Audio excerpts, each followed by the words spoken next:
Oh. Sarvadharmasthapakatvam sarvadharmaswarupakaha acharyanam mahacharyo Ramakrishnaya te namaha. O establisher of all the faiths, embodiment of all the religions, the greatest teacher among all the teachers, O Sri Ramakrishna, my salutations to you.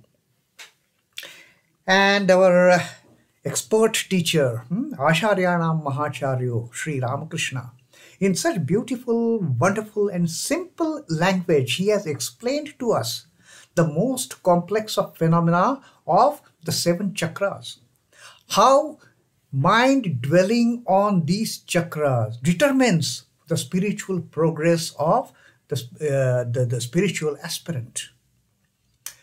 Till the time the mind is entangled in the lowermost of the 3 chakras, the Mooladhara, the Swadhisthana, the Manipura, there is no respite from coming and going in this world for that being. Constant life and death, life and death, life and death. Millions and millions of lives till the time mind is entangled in those lower 3 planes.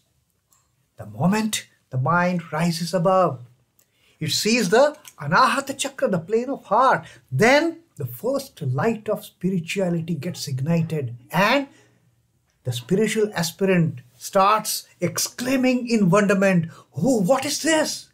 I never knew about it all along. I was just drowning myself into those worldly, materialistic temptations, into that lust and greed. But this is something wonderful.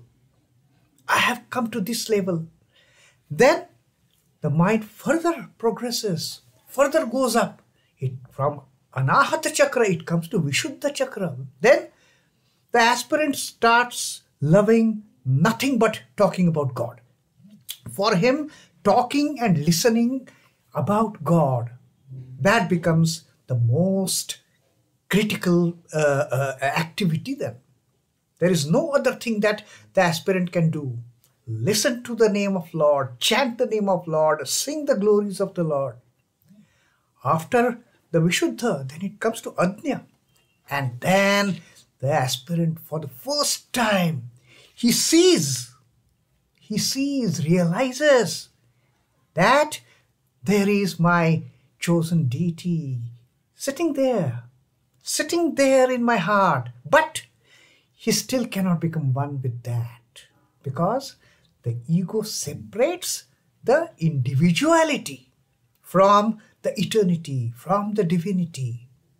So that is the difference even after the mind reaches the Ajna Chakra. But the life is totally different for the devotees whose mind has dwelt in the Ajna Chakra, the level, the plane of the forehead, between the eyebrows. And when it comes here, the Sahasrara, that's the end of it, Sri Ramakrishna says, that is the samadhi. Then one merges in Brahman. Then there is no coming back. Sri Ramakrishna says after 21 days, the body just perishes, body drops down. But then Sri Ramakrishna said that there are some sages and incarnations who keep this body, who come down on the lower planes, to teach others what they have seen, how they have progressed, how they have elevated their minds from the Anahata to Vishuddha to Ajna to Sahasrara. They bring their minds down. And then Sri Ramakrishna says that these sages, the great sages like Narada, the incarnations like Chaitanya Deva or Shankaracharya, they retain their bodies in order to teach others, in order to bring light to others who are just groping in the dark. Then they find their path is lighted and they know where to go. Sri Ramakrishna says these people, they are absolutely unselfish. They don't retain their bodies from any selfish perspective. Self is gone for them. They have just retained the body to teach others. That is their only motive in the life after realization, the Satchidananda, after becoming one with the Satchidananda. And then Sri Ramakrishna says that these are people like the people. These sages and incarnations are like people who keep the spade and basket after digging the well. Now, in the Sri Ramakrishna is giving this very, very simple and very practical example. Old days, when they used to dig wells, they didn't have all these boring equipments and huge mechanization. So there they used to dig well with a spade. Dig, take out the soil, take out the mud and put it in a basket through the soil. So this way they used to dig, and then they used to reach the water level. Of course, those days water was also must have been available at a very shallow depth for that matter, not like today where even after digging, boring thousands of feet, you don't get water.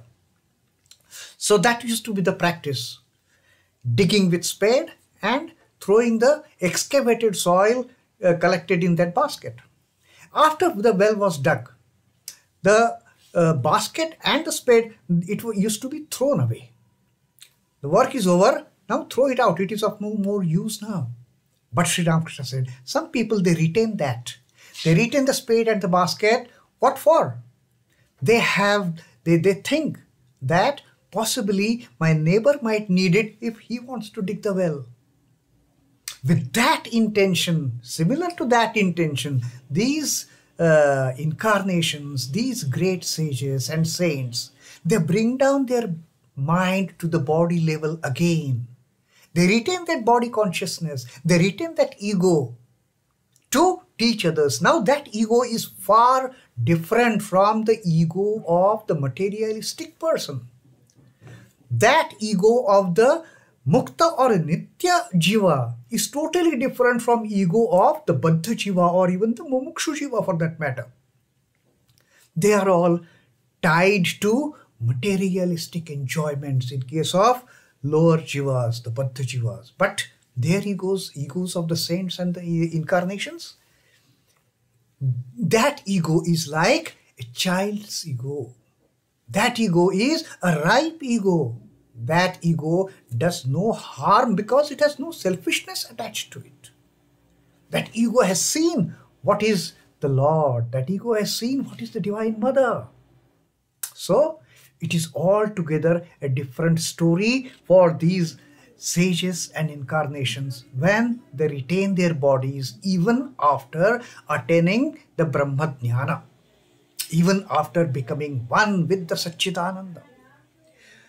Then Sri Ramakrishna says that even the devotees who get a vision of God, now they may not attain a Brahma Jnana for that matter, like these sages and the incarnations, like the Mukta and the Nitya Jivas. They might get a vision of God. They might dwell here. Their minds might be dwelling over here, but they are still not one with the God. And such people who have had a vision of God, such devotees, they have a desire to enjoy the play of the Lord, to enjoy the Leela of the Divine Mother. That is, they are also unselfish. They don't have any trace of selfishness in them. But having had the vision of God, now their entire life is focused towards seeing the Leela of the God, seeing His Leela. That becomes their focal objective. That becomes their goal. And they spend all the remaining life, just enjoying the Leela of the Prabhu, enjoying the Leela of the Mahamaya, enjoying the Leela of the Divine Mother. And in this context, Sri Ramakrishna tells a story from Ramayana. Now, he is into the storytelling mood. Sri Ramakrishna tells the story of Ravana's mother, Nikasha. After Sri Rama had destroyed Ravana and Lanka, everything, all the bad elements wiped out. Now, Lakshmana observes that this Nikasha, mother of Ravana, she is very scared. And she is running from pillar to post, here, there, hiding, then peeping, then hiding, and as if she is running for her life. Then Lakshman asks Ram that, revered brother, such a strange thing. This mother of Ravana, she has seen all her wicked sons died and perished fighting us. Ravana is dead. Kumbhakarna is dead. His son Meghnad is dead. And this old lady, she is still hiding. She's still running away from us to save her life. How is it? She has seen everyone, all the destruction by herself. Still, she is afraid of her own life being destroyed again. So with this doubt, Lakshmana asks Sri Ram. Now, Sri Ram, of course, he knows the entire story behind Nikasha's behaving in this manner. So Sri Ram says, come, let us go and ask her. So Sri Ram begs Nikasha from her hiding, and he gives her a word of assurance, that Abhaya Varadan he gives. I won't kill you, I won't harm you. Come, my brother has got a doubt. Why is it that you are running away from us? Are you afraid of your life? Then listen to Nikasha's reply. Nikasha says, O Rama, I am able to witness all this Leela of yours because I am still alive. I want to live longer so that I may see many more things that you are going to do on this, that you will do on this earth. That is her desire. She wishes to see all the deeds, all the play of Sri Rama that he is going to perform in future. She says, I want to see your Leela. And that is how the devotees, even after having the vision of God, they keep this desire in their mind. Because God's Leela is unfathomable. We can never understand how God plays. We can never get to know the ways in which Lord plays. He has numerous ways to play around. And we just see a few and we get, what a wonderful thing, what a wonderful thing, what a wonderful thing. Such beautiful flowers, such a beautiful garden. Oh, what a beautiful thing God has created. We just get impressed by those small little things the God has created for us, the God has shown us. But God's Leela is immeasurable. We can never gauge the depth of the play of God. To what extent God plays. We can never understand it. And in this connection again, Sri Ramakrishna tells a story from Mahabharata. He tells a story about Pitamaha Bhishma. Bhishma, the grand sire, the wisest of all the Kuru clan, the Ganga Putra, who has got the boon of the goddess, the child of goddess Ganga, Ganga Putra Bhishma. So Sri Ramakrishna is now telling the story about Bhishma. Bhishma, he was towards the end of the war, after he had given up, the weapons. Then he preferred to lie down. Now no more the Mahabharata war for Bhishma. He is now retired, hurt for that matter. And Bhishma is Ichhamarani. He can, die at his will. He can depart the body at his will. So he says, okay, I want to lie on the bed of arrows.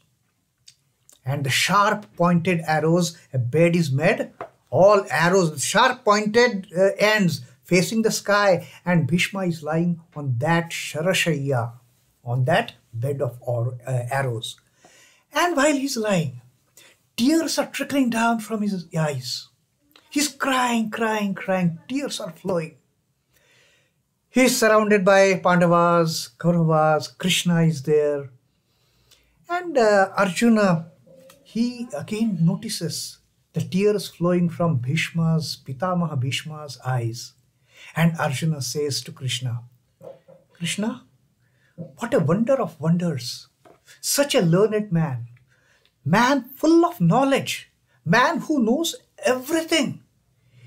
Even he is weeping on the deathbed. Tears are flowing from his eyes on the deathbed. What is the reason? Sri Krishna says, okay, let us ask Pitamaha himself. Why is he crying? Of course, Sri Krishna also knew the reason behind Bhishma shedding tears from his eyes.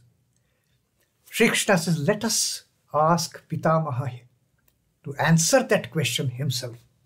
So Sri Krishna says, comes to Pitamaha, and he asked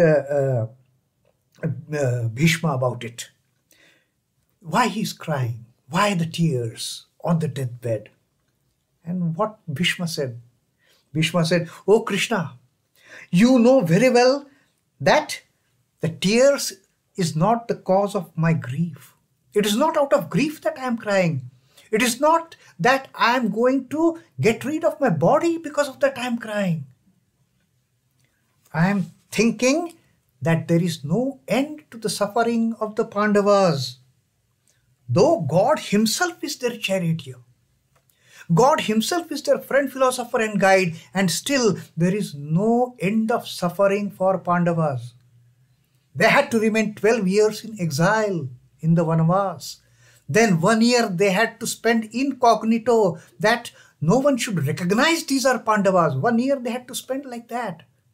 Then after they come back from the exile, after they come back from the Vanavas, Duryodhana refuses to give them their land, refuses to give them their kingdom. And poor guys, although Krishna himself is their benefactor, although Krishna himself is along with them, they have to suffer so much that they have to wage this war against Kauravas to get back their rightful kingdom.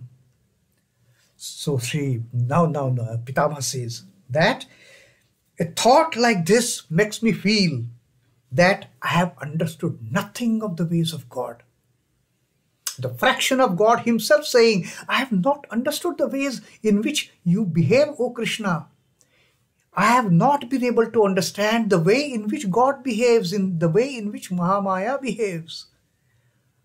I know everything, but still I don't know the way you behave, the way you play, what is your Leela, and that makes me shed tears from my eyes. In spite of all this great knowledge, in spite of all these wonderful achievements throughout my life, I am still on my deathbed. I am yet to realize what is the depth of the Leela of the God. So with that story, Sri Ramakrishna ends the teaching on that particular day of the festivities of Brahmos, and then all the devotees and Sri Ramakrishna also, they have their refreshments and then they depart finally. So such a wonderful teaching about the sporting attitude of the Lord, the sporting, the Leela of the Lord, how Lord plays. And even the great sages like Pitamaha Bhishma, they are not able to understand. So the devotees who have had the vision of God, they want to still enjoy. That is their one desire. That keeps them going. That keeps them going ahead to watch the Leela of the Lord. So let us all watch the Leela of Sri Ramakrishna also through his teachings as we keep on learning them one by one. Om Namah Shri Bhagavate Ramakrishnaya. Sri Ramakrishna Arpanamastu. Jai Thakur, Jai Ma, Jai Swamiji.